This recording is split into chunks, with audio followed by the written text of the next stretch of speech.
হামজা চৌধুরীর একটা ঝলক, ফাহমিদুলের একটা ড্রিবলিং কিংবা সমিত সোমের একটা ফিনিশিং টাচ বদলে যেতে পারে বাংলাদেশের ফুটবলের চিত্র।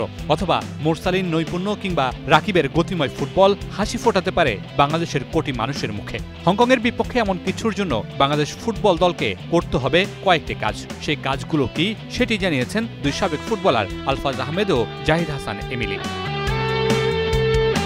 এক সুতায় বাঁধতে হবে হামজা, সমিত, ফাহমিদুল, জায়ানদের। এই কাজটা করতে হবে কোচ হাভিয়ের কাবরেরাকে। কিন্তু তার সেই সামর্থ্য আছে কিনা তা নিয়ে প্রশ্ন তুলেছেন দুই সাবেক ফুটবলার। ফুটবল ফেডারেশনই ভালো বুঝবে, তারা যেহেতু নিয়োগ দিয়েছে, এটা আমার বলার কিছু নাই। বাট আরও হাই প্রোফাইল কোচ থাকলে আমার মনে হয় যে টিম আরও ভালো হইতে পারে।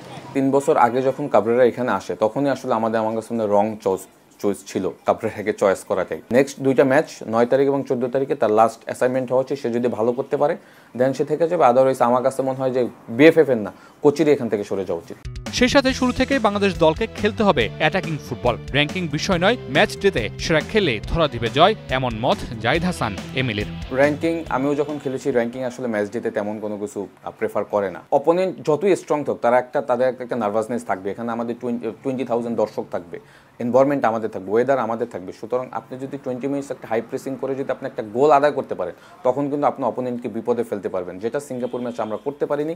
আর আরেক সাবেক আলফাজ বলছেন, র্যাঙ্কিংয়ে পিছিয়ে থাকলেও শক্তিমত্তায় সমানে সমান বাংলাদেশ হংকং। কাজে লাগাতে হবে নিজেদের হোম গ্রাউন্ডের সুবিধা। টিমের এখন যে অবস্থা সেটা আমি মনে করি যে একটা ব্যালেন্স টিম হিসেবে আছে। আমার মনে হয় শুধু আমাদের স্ট্রাইকিং জোনটা কিছুটা দুর্বল, তারপরেও রাকিব আছে, যারা নতুন আছে, এবং আমাদের ডিফেন্স থেকে গোলকিপার থেকে মিডফিল্ড পর্যন্ত খুবই ভালো অ্যাটাকিং।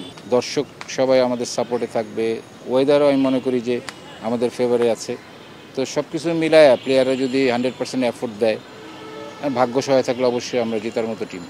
হামজা, সমিত, ফাহমিদুলরা বাংলাদেশের ফুটবল এনেছেন নতুন হাইপ। সেই হাইপ ভিন্ন মাত্রায় নিতে প্রয়োজন একটা স্মরণীয় মুহূর্ত, একটা জয়। Mamunur Rashid, Star News, Dhaka.